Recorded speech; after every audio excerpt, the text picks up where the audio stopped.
Hi, and welcome to Sparkle Tart. Good morning, gorgeous people.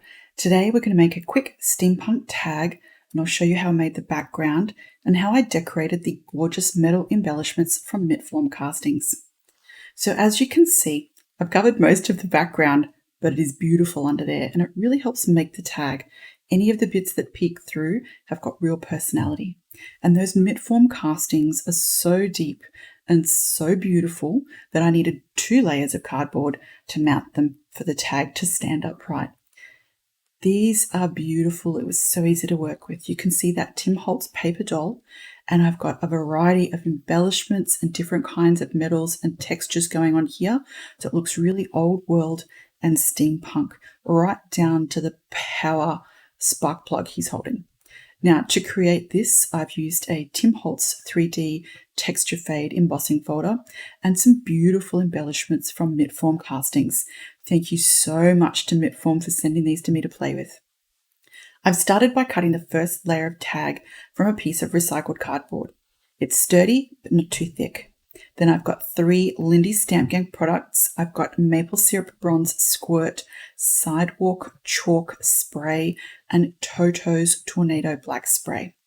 I'm going to start by spraying the entire tag with black, and while it's still wet, I'm going to drip in some of that gorgeous maple syrup bronze squirt.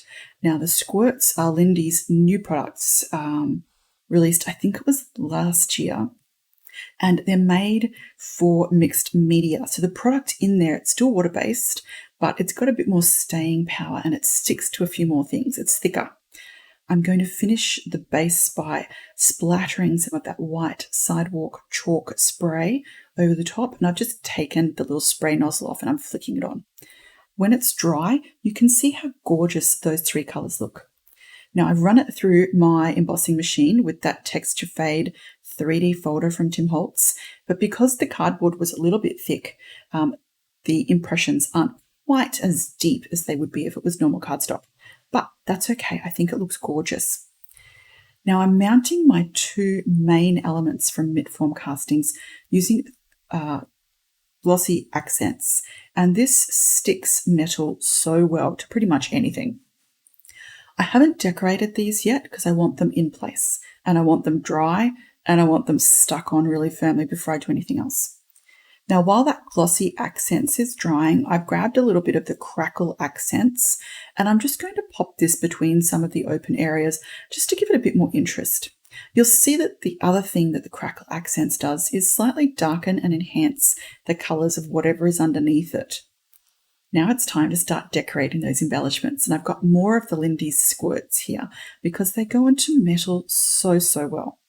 Now I'm just going to add a drop of each to a little palette, and I'm using Polite People Purple, Banff Blue, and O Canada Crimson. And then just with a tiny little paintbrush, I'm applying these directly to the metal. Now I haven't done anything to the metal. There's no paint on here, there's no gesso.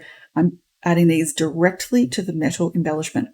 Now, because they're water-based, you will notice that it's not like paper, it's not going to sink in, it does sit on top. But because of the special formula in those fantastic Lindy's squirts, you'll notice it doesn't form tiny little beads, so you can actually stain the metal. Now, if you ran this under water, it would probably wash off, but I know I'm not going to do that. If you are at all concerned, you can give it a shot with some fixative spray or a gloss spray to finish it off and make sure that colour will not move at all. For what I'm doing, I know I'm not going to need that, so I'm just going to add colour by colour. You can let them dry between so you can layer the colours on top of each other. I'm not that patient, so I'm just adding the O Canada Crimson, then the Banff Blue, and I'll finish with the Polite People Purple. Some of the colours will mix a little, some will remain separate. Either way, it is going to be gorgeous. But make sure that you've given those squirts a really good shake first, because they do have that gorgeous shimmer in there that Lindy's is known for. And if you do not shake them, you will not get the shimmer, you'll just get the dye colour. So best to give them a really good swirl and a shake, and then add them to your palette, and then use them like I am with the paintbrush. Now, as I dip in with the paintbrush, I'm making sure to give them a little bit of a mix as I go, just so that I continue getting that shimmer evenly throughout every little bit that I add. I'm sitting here looking at this thinking, gosh, that background is gorgeous. Isn't it strange when you're sitting there admiring your own stuff? Now I'm making sure to add lots of the squirts to some of those really textured areas. So where it's got the little screws, I'm adding a single color so you get this really intense pop of shimmer. Now with this little piece of chipboard, I don't know if I want it colored in the same colors or not. So to start with, I'm adding the squirts, but I might cover that up later just to see how it looks. Now when they're dry, this is how the Mitform Castings looks covered with the Lindy's squirts. You can see that amazing shimmer is just clinging to the metal surface, and I haven't done anything special. Now you can clean off the raised areas if you want to carefully with a baby wipe, just so that that brass really shines through and you can see the designs. But I've been quite careful with that paintbrush, and I think it looks pretty amazing just as it is. Now that we've got those two main elements done, which is colouring all the Mitform Castings and creating the background, it's time to finish our final embellishments with O Canada Crimson on a tiny little chipboard heart and that little power plug, the little spark plug. And I'm just building a tiny collage to put under a piece of optical glass as a little heart to put on top of my Tim Holtz paper doll. Now, sometimes it's the tiniest little details that really finish off a piece. So make sure that anything that you do looks beautiful by itself. I'm edging my paper doll with some distress ink, and I'm also edging the base of the tag. Doesn't that look cute? And that just takes that paper doll from something a little bit generic to something special. And that optical glass is going to shine and really catch the light so that it draws your attention on the finished tag. Now, I keep all of my bits of random embossing powder and just kind of melt them, and I end up with sort of a grey, shimmery, blobby kind of colour for the most part. I use this. I try not to throw anything away. So just remelt any melted embossing powder, and I've just used this as an extra element on the tag, just to add something special.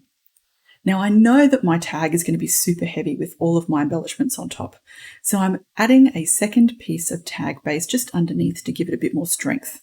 Smother it in glossy accents, sandwich these two things together, and that way you'll have a really strong tag to finish.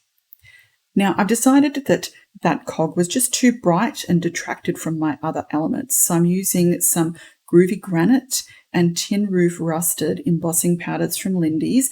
These are the pretty chunky ones, just to add some extra colour to that cog because I don't want it competing with my Mitform embellishments. I'm just going to start gluing down all of my individual elements, again using glossy accents and layering them up bit by bit. Now I've got these two cute little cast iron birds that I use as paperweights to hold down everything while I'm layering. And you'll see these appearing in and out of videos. This little thing here, these are the gorgeous little birds you can see now, and they're great for holding stuff down. I'm using the same distress ink just to colour a little piece of gauze and wet it and then make sure it's nice and dry before adding it under my paper doll because it was fading into the background just a little bit and needed something to break it up. Now at this point I've covered almost all of that gorgeous background I made, but the little pieces that are peeking through really look special, and you can see all of the texture on those as well when you get up nice and close. Adding my paper doll will be the last thing I need to do here, and make sure you get it in the right position. Weight it down, and this is what it looks like when dry. You can see all of my beautiful elements coming together for a stunning steampunk tag. Those Mitform Castings look amazing with just that little bit of colour from the Lindy's squirts, the paper doll with his own individual little collaged heart definitely looks more unique than just popping the paper doll on there by itself. And everything's glowing with shimmer or gorgeous metal copper tones. Little piece of copper wire helps connect the bottom to the top. And I've added a few little gemstones here and there just for a little element of bling. Trying not to go overboard on this one. I love the way this turned out.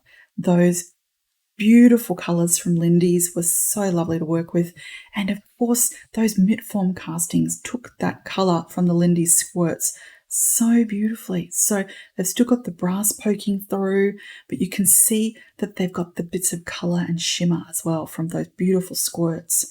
I love how this has turned out. I love that those main elements are really the decoration and the background and the basis of the piece. So I hope you have enjoyed watching this quick steampunk tag. I loved making it. Please make sure to follow me and click the little alarm bell so that you see whenever I release a new video. And of course, you can find me on Instagram, Facebook, and here on YouTube. Thank you so much for watching. Bye.